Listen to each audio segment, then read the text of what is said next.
2014లో భారతదేశంలో BJP government వచ్చింది. అప్పటి నుంచి ఇప్పటి వరకు దేశంలో ఎన్ని ఈడీ కేసులు నమోదైనాయి, ఎన్ని కేసులు నమోదైనాయి, ఆ కేసులో ఎంతవరకు విచారణ పూర్తయినాయి, ఎన్ని కేసులలో కన్విక్షన్ వచ్చింది. ఒకవేళ పొలిటికల్ మోటివ్ లేదు, ఎట్లాంటి దురుద్దేశాలు లేవు, అట్లాంటప్పుడు ఏం జరగాలి, కేసు ట్రయల్ స్పీడ్గా జరగాలి. ఎందుకంటే ఇందులో మనీ లాండరింగ్ కేసెసే ఉంటాయని, మనీ లాండరింగ్ కేసెస్ కాబట్టి వాటికి సంబంధించిన అకౌంట్స్ కావచ్చు, వాళ్ళ కంపెనీలకు సంబంధించిన అకౌంట్స్ కావచ్చు, వాళ్ళ వ్యక్తి ఎవరైతే చుట్టుపక్కల అనుమానిత వ్యక్తులు ఉన్నారో వాళ్ళందరూ అకౌంట్ చేస్తారు. ఎక్కడి నుంచి ఎక్కడికి మనీ ట్రాన్సాక్షన్ జరిగిందని ఇవన్నీ తీస్తారు. ఎక్కడ బ్లాక్ ఉంది, ఎక్కడ వైట్ ఉంది, వీళ్ళు ఎక్కడ ట్యాక్సేబుల్ అమౌంట్ ఉంది, ట్యాక్స్ ఎక్కడ కట్టిర్రు, ఎంత కట్టిర్రు, ఇవన్నీ లెక్కలు తీస్తారు. తీసి కోర్టులో సబ్మిట్ చేస్తారు. ఇక్కడ వీళ్ళు ఇంత అవినీతికి పాల్పడారు అంటే ఇంత ట్యాక్స్ ఎగ్గొట్టి ఇంత బ్లాక్ మనీ వీళ్ళ దగ్గర ఉంది అని చెప్పేసి కోర్టులో ప్రొడ్యూస్ చేస్తారు. వాళ్ళ కోర్టు శిక్ష చేస్తుంది, ఇక్కడికి అయిపోతుంది కేసు. సో చాలా వేగంగా విచారణ జరగాల్సిన ఏమంటారు ఇక్కడ ఆ పాసిబిలిటీ ఉన్నది. ఈడీ కేసులు, ఈ పిఎంఎల్ఏ కేసుల్లో అంత పాసిబిలిటీ ఉంది. బట్ ఇక్కడేం జరుగుతున్నది, ఇప్పుడు ఈ 2014 నుంచి 2024 వరకు ఇప్పటి వరకు ఈ 10-10.5 ఏళ్లలో ఏం జరిగింది ఒకసారి చూద్దాం. మనం ఎన్ని కేసులు అయినాయి, ఎన్ని కేసుల్లో కన్విక్షన్ వచ్చింది. మొన్న ఎప్పుడు 6వ తేదీ రోజు Aam Aadmi party MP Sanjay Singh Rajya Sabha MP, ఆయన రాజ్యసభలో క్వశ్చన్ అడుగుతాడు, అసలు ఎంత కన్విక్షన్ రేట్ ఎంత, మీరు ఇన్ని సిబిఐ కేసులు, ఈడీ కేసులు పెడుతున్నారు కదా, ఈడీ కేసుల్లో ఎన్ఫోర్స్మెంట్ డైరెక్టరేట్ నమోదు చేస్తున్నటువంటి కేసుల్లో కన్విక్షన్ రేట్ ఎంత ఉన్నది, 2019 నుంచి ఇప్పటి వరకు కన్విక్షన్ రేట్ ఎంత ఉందని చెప్పేసి ఆయన రాజ్యసభలో క్వశ్చన్ అడుగుతాడు. వాళ్ళు ఇచ్చిన సమాచారం ఇది. 2019 ఎప్పుడు, ఇది జనవరి నుంచి డిసెంబర్ వరకు ఇన్ని, 2020 ఇన్ని, 21లో ఇవి 26, 34 ఇవన్నీ లెక్కలు వాళ్ళు ఇచ్చారు. ఇప్పుడు ఇంకా చూద్దాం మనం.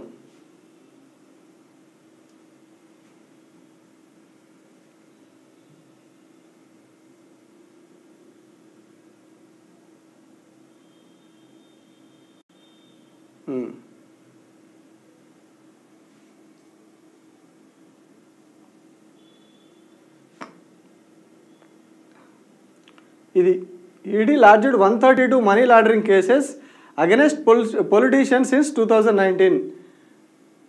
Conviction in only one instance.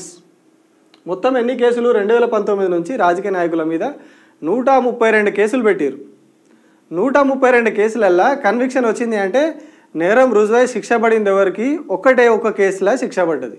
132 వాటిలలో ఒక కేసు.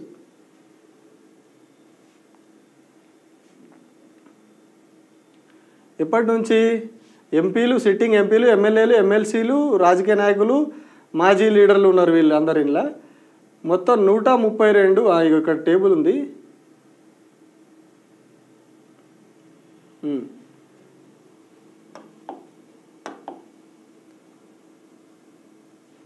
ఇగో వీళ్ళు లోక్సభలో ఇచ్చిన లెక్క ప్రకారం ఎప్పుడెప్పుడు ఎన్ని కేసులు నమోదైనాయి. 2019లో 15 కేసులు, 2020లో 28 కేసులు, 2021లో 26 కేసులు, 2022లో 34 కేసులు, 2023లో 26 కేసులు, 2024 జూలై 31 వరకు 3 కేసులు. ఎలక్షన్ల ముందు సంవత్సరం వరకు గట్టిగానే కేసులు, ఎలక్షన్ ఇయర్ కదా మరి ఆపినట్టున్నారు పాపం, ఈడీని పక్కన కొద్ది రోజులు ఆగమని చెప్పినట్టున్నారు. సో ఇప్పుడు కేసులు ఇవి ఇప్పటివరకైన కేసులు మొత్తం 136 ఇవి నమోదైతే ఇందులో ఒకే ఒక్క కేసులో 2019 నుంచి ఇప్పటి వరకు 5 ఏళ్ల కాలంలో ఒకే ఒక్క కేసులో కన్విక్షన్ వచ్చింది. మరి మిగతా కేసులన్నీ ఎందుకు పక్కన పడ్డాయి?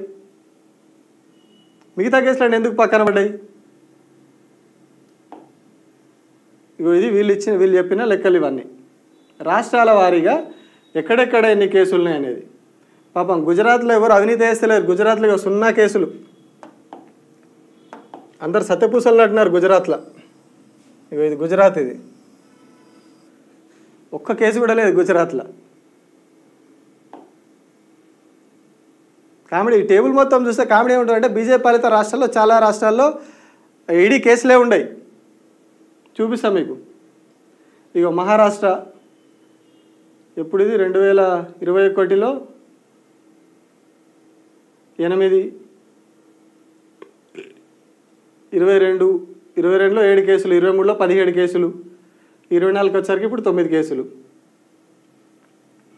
జార్ఖండ్లో 22లో 7,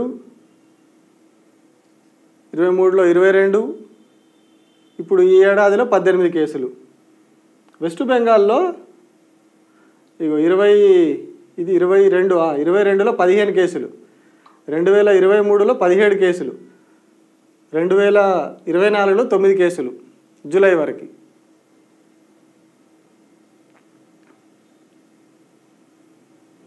తెలంగాణలో 1 కేసు 24లో.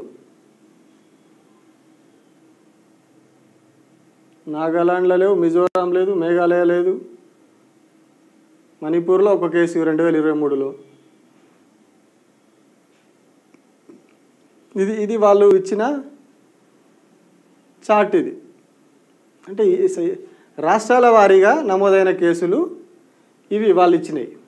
సో ఇంకొకటి కూడా చూద్దాం. టోటల్గా 2014 నుంచి ఇప్పటి వరకు ఎన్ని కేసులు, టోటల్ మనీ లాండరింగ్ కేసులు ఎన్ని నమోదైనాయి దేశంలో? వాళ్ళు రాజకీయ నాయకులు కావచ్చు, వ్యాపారవేత్తలు కావచ్చు, ఇంకెవరైనా కావచ్చు, కంప్లీట్గా ఎన్ని కేసులు నమోదైనాయి చూద్దాం. మీకు ఇది మొత్తం 5,297 కేసులు prevention of money laundering act కింద ఇప్పటి వరకు నమోదైనాయి.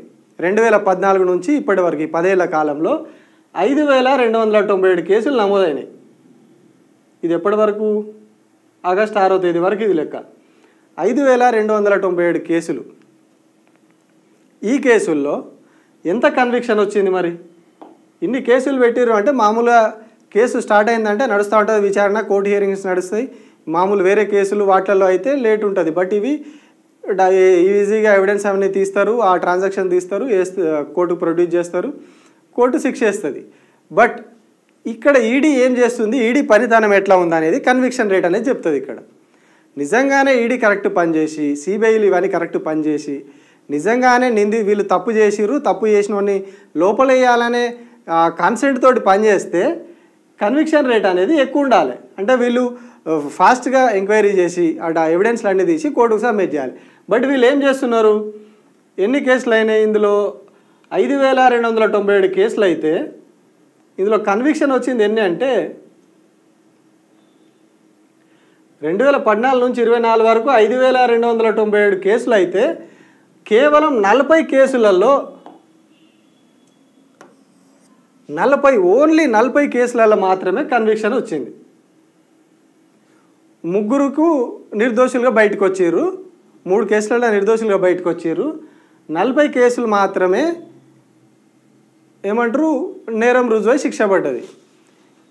5,297లో 40 అంటే ఎంత పర్సెంట్? 1% కూడా కాదు, 1% కూడా 0.7 ఎంత వస్తుంది? 0.76 అట్లా 75 అట్లా వస్తుంది. అంటే 1% కూడా కన్విక్షన్ రేట్ లేనప్పుడు మరి ఈడీ ఏం కేసులు పెడుతున్నది, ఎందుకు పెడుతున్నది? కేవలం అంటే ఎవరో ఆరోపణలు చేసిర్రు, ఎవరో అలిగేషన్ చేసిర్రు అనే ఒకే ఒక్క కారణంతో కేసు నమోదు చేసి తీసుకుపోయి లోపలేస్తున్నారు. ఎందుకు చేస్తున్నారు? ఇందులో వీళ్ళకి ఏమొస్తుంది? ఈడీకి ఏం రాదు. ఈడీకి ఏం రాదు. ఈడీ మీద ఉన్న మోడీ ఉండు కదా, అక్కడి నుంచి ఇక్కడికి రావాలా, ఇక్కడి నుంచి తీసుకుపోయి లోపలేయాలి. అదే కనిపిస్తున్నది. ఇప్పుడు జస్ట్ 1% కూడా కన్విక్షన్ రేట్ లేనప్పుడు మరి ఏజెన్సీలు ఏం చేస్తున్నాయి? సెంట్రల్ ఏజెన్సీలు, దేశంలోనే గొప్ప ఏజెన్సీలు, విచారణ సంస్థలు, ఈడీ, సిబిఐ, ఇవన్నీ వీటికి పేరు ఉన్నది.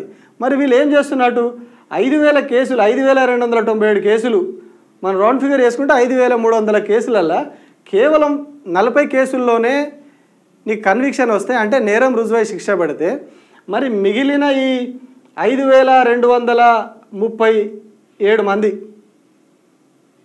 30 కాదు 5,257 మంది, ఇక్కడ ఒక 3 వేరుగా 43 తీసేస్తే 5,254 మంది, 5,254 మందిని ఎప్పుడు విచారిస్తారు?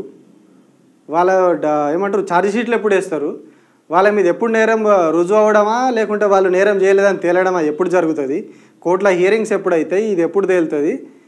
ఈ కేసులు ఎప్పుడు ముగుస్తాయి? ఓన్లీ ఈడీ ఆధ్వర్యంలో ఉన్న కేసుల పరిస్థితే ఇది. 5,000 కేవలం 40 కేసులు 43 కేసులు తేలడానికి నీకు 10 ఏళ్ళు పట్టింది. 10 ఏళ్లలో నువ్వు 5,000 దగ్గర 6,000 కేసులు పెడితే 6,000 కేసుల్లో జస్ట్ 43 కేసులను మాత్రమే మీరు 10 ఏళ్లలో తేల్చారు. 43 కేసులు 1%కి ఇంకా కిందనే ఉన్నది. 10 ఏళ్లలో ఒక 1% కేసులు కూడా ట్రయల్ పూర్తి కాకుండా ఏదో ఒకటి తేలకుండా శిక్ష పడడమా విడుదల కావడం ఏదో ఒకటి జరగకుండా ఇట్లానే నడుస్తూ ఉంది సినిమా. అంటే మరి ఏం చేస్తున్నట్టు? ఈడీ ఏం చేస్తున్నట్టు? అంటే ఖచ్చితంగా ఇందులో పొలిటికల్ మోటివ్ ఉన్నది. కేవలం వేధించడానికి, రాజకీయంగా వాడుకోవడానికి, రాజకీయంగా తమ వైపు తిప్పుకోవడానికి, రాజకీయంగా తమ వైపు లేకుండా తమను వ్యతిరేకిస్తున్న వాళ్ళను బెదిరించడానికి చేస్తున్న ప్రయత్నం తప్పితే ఇందులో వేరే ఏం లేదు. ఇంతకంటే క్లియర్ ఎగ్జాంపుల్ ఏముంటుంది? 10 ఏళ్లలో 5,300 కేసులు పెడితే 5,297 కేసులు పెడితే కేవలం 43 కేసులనే మీరు ఒక కొలిక్కి తీసుకొచ్చారు. అంటే మిగిలిన 5,000 చిల్లర కేసులు, ఇంకొక 5,500 కేసులు ఉన్నాయి.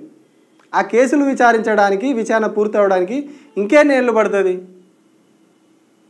ఎందుకు డిలే అవుతున్నది? డిలే కావడానికి కారణం ఏందో కూడా చెప్పాలి కదా. కేసు ఎందుకు డిలే అవుతున్నది? ఎందుకు వాళ్ళందరినీ తీసుకుపోయి తిహార్ జైల్లో కూర్చోబెడుతున్నారు? తిహార్ జైలు ఏం ఖాళీ జాగలేదు కావచ్చు, ఖాళీ జాగ ఉందని కావచ్చు, వాళ్ళ జాగ కూడా లేదట పాపం, కిక్కిరిసిపోయింది ఆల్రెడీ తిహార్ జైలు. మెయిన్గా ఇవన్నీ పిఎంఎల్ఏ కేసులు ఇవన్నీ కూడా అలానే పోతే రాజకీయ నాయకుల కేసులు, ఈ పిఎంఎల్ఏ కేసులలో వ్యాపారవేత్తలు అందరినీ తీసుకుపోయి అలానే తోలుతారు. ఊర్లో బంజరుదొడ్డు అంటారు కదా, తీసుకుపోయి తోలినట్టుగా వీళ్ళందరినీ తీసుకుపోయి అలా నొక్కుతున్నారు. అలా సరే మీరు తప్పు చేసి ఉంటే తీసుకుపోయారు అని లేచిర్రు. బట్ ఏది మరి కన్విక్షన్ ఏది? మీ విచారణ ఏది? మీరు ఏం చేస్తున్నట్టు? మీరు అంతంత రెవెన్యూ సర్వీసెస్లో చదువుకొని రెవెన్యూ సర్వీసెస్ అధికారులుగా ఉండి ఐఆర్ఎస్లో అని చెప్పుకుంటా మీరు మరి అంత ఐఆర్ఎస్ ఏమంటారు ఆ డిజిగ్నేషన్ పెట్టుకున్నందుకైనా మరి మీ తెలివి ఇదంతా ఉపయోగించి కేసుల విచారణ వేగవంతం కావాలి కదా. ఎక్కడైతున్నది మరి? అంటే 100% ఇవన్నీ కూడా పొలిటికల్ మోటివ్ కేసులు. ఈడీ కావచ్చు, సిబిఐ కావచ్చు, ఎప్పుడైతే ఎవరు అధికారంలో ఉన్న కేంద్రంలో, గతంలో యూపీఏ కావచ్చు, ఇప్పుడు ఎన్డీఏ కావచ్చు, ఎవరు అధికారంలో ఉన్నా కేవలం అపోజిషన్ పార్టీలను టార్గెట్ చేయడం, తమకు నచ్చని వారిని టార్గెట్ చేయడం, తమను ఎదురుస్తున్న వారిని టార్గెట్ చేయడం, 100% ఇదే మోటివ్ తోటి వీళ్ళందరూ కూడా ఈడీని వాడుకుంటున్నారు. ఎక్కడ కూడా క్లియర్గా అవినీతి జరిగితే దాన్ని తీసి ప్రజాధనాన్ని వృధా చేసిర్రు. సో వీళ్ళకి శిక్ష చేసి ఆ ధనాన్ని మళ్ళీ రికవరీ చేసి ప్రజలకు అక్కడికి వచ్చే కార్యక్రమాలకు వాడాలనే ఇంటెన్షన్ ఎక్కడ కూడా లేదు. ఉంటే ఇంత స్లోగా జరగదు. 10 ఏళ్లలో కేవలం 43 కేసులు విచారణ పూర్తి కావు. 5,297 కేసులలో కేవలం 43 కేసులు విచారణ వచ్చిందంటే దరిద్రం చూడురి. ఇందులో కూడా 2019లో 118 కేసులు అయినాయి. 2000 పొలిటికల్ మోటివ్ అనడానికి ఇంకొక ఎగ్జాంపుల్. 2019లో 188 కేసులు అయితే 2020కి వచ్చేసరికి 708కి పెరిగినాయి అవి కేసులు. ఏడాదికి అంటే 2019లో 118 కేసులే అయినాయి. 2020లో 708 కేసులు పెరిగినాయి. అదే 2021కి వచ్చేసరికి 1,116 కేసులు అయినాయి. 2022లో 1,074 కేసులు అయినాయి. అంటే పెరుగుకుంటా పోతున్నది. ఎప్పుడు 2019లో ఎవరు గవర్నమెంట్ ఉన్నది? మోడీ గవర్నమెంటే ఉన్నది. సో అప్పటి నుంచి ఇప్పటి వరకు కూడా నెంబర్ పెరుగుతూ పోతూ ఉన్నది. అక్కడ 1,100, ఇక్కడ 1,900, 188 కాడ స్టార్ట్ అయ్యి 1,100, 1,000, 1,100, 900 ఇక్కడ దాకా పెరిగినాయి, కేసులు పెరిగినాయి. ఎక్కడి 188, ఎక్కడి 1,000, 1,100. అంటే నిజంగానే వీళ్ళు అవినీతి పరులను దొరకబడుతున్నారు. Black money తరలించుకుపోయేటోళ్ళని దొరకబట్టి లోపలేస్తున్నారు.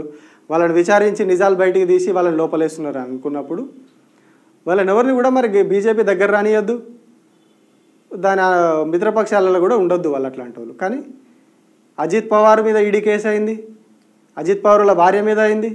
వాళ్ళిద్దరు కూడా ఇప్పుడు ఇదే బీజేపీలో ఉన్నారు. ఏపీలో మాగుంట శ్రీనివాసులు రెడ్డి ఉన్నాడు. మాగుంట శ్రీనివాసులు రెడ్డి చక్కగా పోయి మోడీని అలుముకుంటాడు. వాళ్ళ కొడుకు మీద ఈడీ కేసు ఉన్నది. ఇదే లిక్కర్ పాలసీ కేసు ఉన్నది.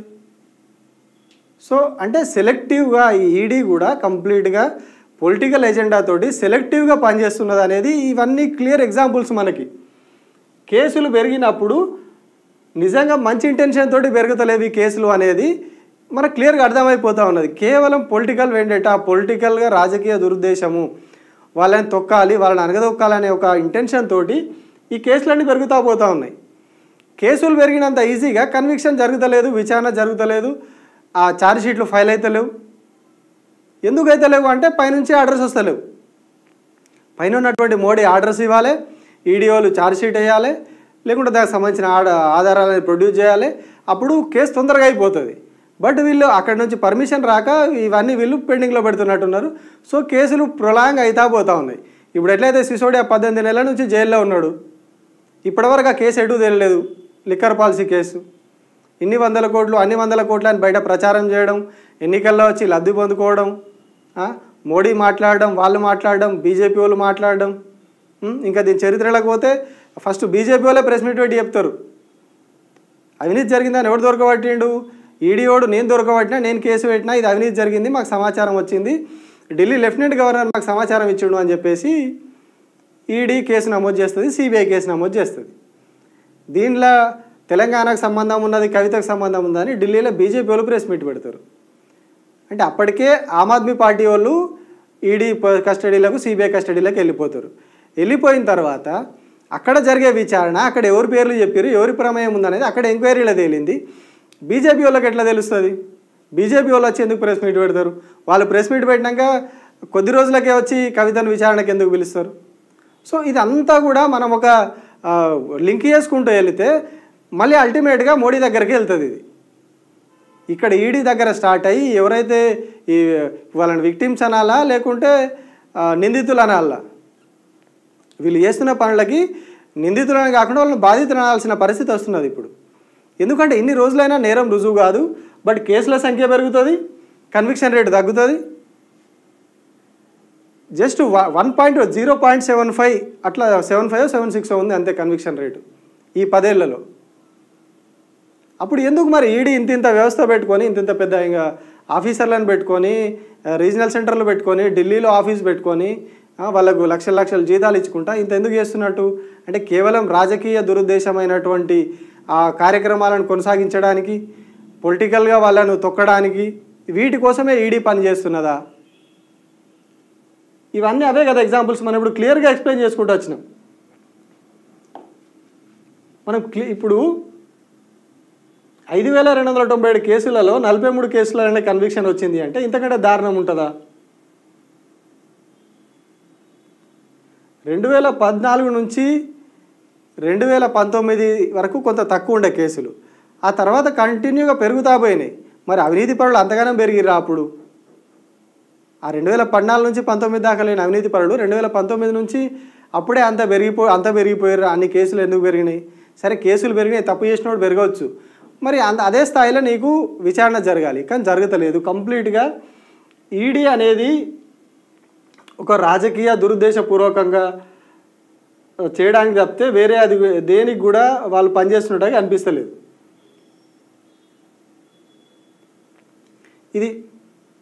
ఇది ఈడీ భాగవతం. సో ఇవాళ ఆ భాగవతం ఏదైతే ఈడీ కేసులు ఎక్కువ, కన్విక్షన్ రేటు తక్కువ కూడా కాదు, లీస్ట్గా అట్టడుగు. కేసులేమో ఆకాశంలో ఉంటాయి, కన్విక్షన్ రేట్ ఏమో అట్టడుగున అధపాతాళంలో ఉంటుంది. ఎందుకు జరగట్లేదు? దీని మీద ఖచ్చితంగా మేధావులు కూడా స్పందించాలి. ఏం చేస్తున్నాయి ఏజెన్సీలు? ఇది కొందరు నాయకులను కొందరిని తీసుకుపోయి లోపలేసిరని మనం మాట్లాడడం కాదు. రేపటి రోజు ఏమన్నా చిన్న చిత్కోని కూడా బిజినెస్ మ్యాన్ని తీసుకుపోయి ఆడేదో చిన్న వ్యాపారం చేసుకున్నా తీసుకుపోయి లోపలేస్తారు. సిబిఐ కూడా వచ్చి ఏదో నీ మీద ఏది ఎన్ఐఏ కూడా వచ్చి తీసుకొని పోతాడు. ఎన్ఐఏ కేసులు మనం ఎన్ని చూడలేదు, ఇప్పటివరకు చాలామంది జైల్లో ఉన్నారు.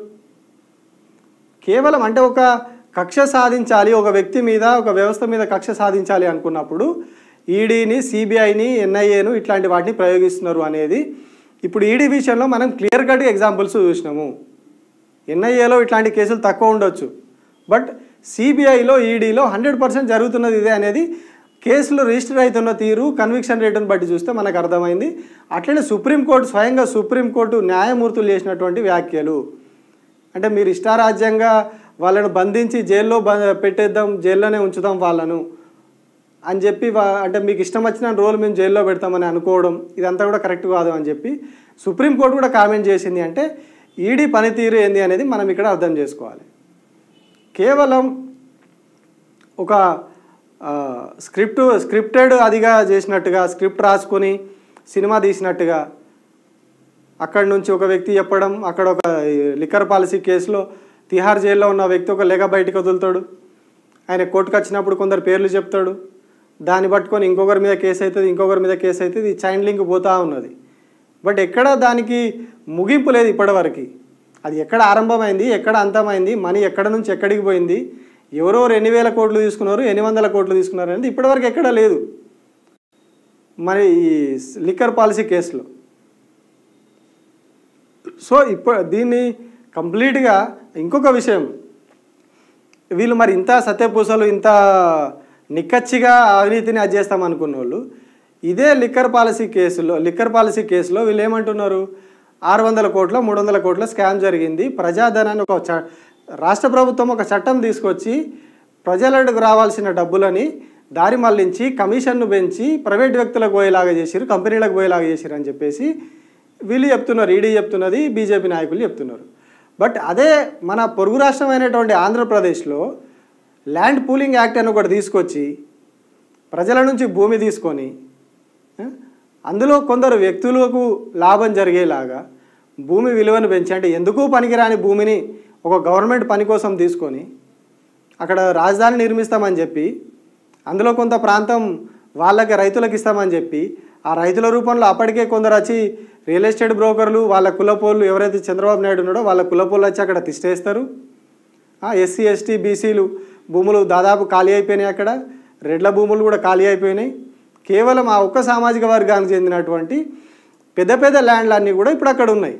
సో అక్కడ రాజధాని నిర్మించడం వల్ల ఆ భూమికి విలువ పెంచారు. ఇప్పుడు వాళ్ళ ఆ భూమిలో రియల్ ఎస్టేట్ దందా స్టార్ట్ అవుతుంది 4 రోజులు పోయినాక. ఇది 5 లక్షల కోట్ల స్కామ్. చంద్రబాబు నాయుడే చెప్పిండు, ఇప్పుడు ఏదైతే నిర్మాణాలన్నీ చేయగా రాజధాని ఏరియా కోసం తీసుకున్నటువంటి దాంట్లో నిర్మాణాలు రోడ్లు ఇవన్నీ పోగా మిగిలిన 50% భూమిలో 20% భూమి ఎవరైతే భూములు ఇచ్చారో వాళ్ళకి, మిగిలిన 20% ఓపెన్ ల్యాండ్స్ ఏవైతే ఉన్నాయో అవి ప్రభుత్వానికి ఉంటాయి, ప్రభుత్వ ఆస్తులుగా ఉంటాయి, రాష్ట్ర ప్రభుత్వానికి ఆస్తులుగా ఉంటాయి అక్కడ. దాని విలువ 5,000 కోట్లు అని చెప్పేసి చంద్రబాబు నాయుడు స్వయంగా చెప్పిండు, 5 లక్షల కోట్లు అని. ఆ 5 లక్షల కోట్లు దాని విలువ అయినప్పుడు ఇప్పుడు ఈ ప్రైవేట్ వ్యక్తులకు ఇచ్చిన భూమి విలువ కూడా 5 లక్షల కోట్లు కదా. అంటే ఒక ప్రైవేట్ వ్యక్తుల భూమిని నువ్వు తీసుకొని ప్రభుత్వం అక్కడ నిర్మాణాలు చేపట్టి రోడ్లు వేసి అన్నీ చేసి దాని విలువను పెంచి నువ్వు కొందరు ప్రైవేట్ వ్యక్తులకే అప్పచెప్తున్నావు. అదే భూమి ప్రభుత్వం దగ్గర ఉంటే నువ్వు 2013 భూసేకరణ చట్టం ప్రకారం తీసుకుంటే కంప్లీట్గా గవర్నమెంట్కి వచ్చేది ఈ 10 లక్షల కోట్ల ఆస్తి ప్రభుత్వానికే ఉండేది ఇప్పుడు. కానీ ఏం చేసిర్రు, ఈ 25% ల్యాండ్ రైతుల పేరు చెప్పి కొందరు ఆ సామాజిక వర్గానికి చెందిన వాళ్ళకి అప్పచెప్తున్నారు. అంటే ఇప్పుడు దీనిది 25% 5 లక్షల కోట్లు అయినప్పుడు అది కూడా ఇంకొక 5 లక్షల కోట్లు అవుతుంది కదా. అంటే 5 లక్షల కోట్లు ప్రభుత్వానికి రావాల్సిన సొమ్ముని ప్రైవేట్ వ్యక్తుల చేతుల్లో పెట్టినప్పుడు అక్కడ ఉన్నటువంటి తెలుగుదేశం పార్టీ ప్రభుత్వం కూడా స్కామ్ చేసినట్టే కదా. ఇట్లా ఇంకెన్ని రాష్ట్రాలలో ఎన్ని స్కామ్లు జరుగుతున్నాయి, వీటి మీద ఎందుకు ఫోకస్ పెట్టరు? కేవలం మీకు రాజకీయ ఎదుగుదల లేని చోట, మీకు రాజకీయంగా సహకరించని చోట, ఇట్లాంటి చోట మాత్రమే మీరు ఎంటర్ అయ్యి వాళ్ళ మీద కేసులు పెట్టడం, లాక్కుపోవడం, ఢిల్లీలో సినిమా చేయడం, తెలంగాణలో వచ్చి సినిమా చేయడం. ఇదే లిక్కర్ కేసులో ఏపీకి చెందినటువంటి తెలుగుదేశం పార్టీ ఎంపీ ఉన్నాడు ఇప్పుడు, అక్కడేం చర్యలు ఉండవు.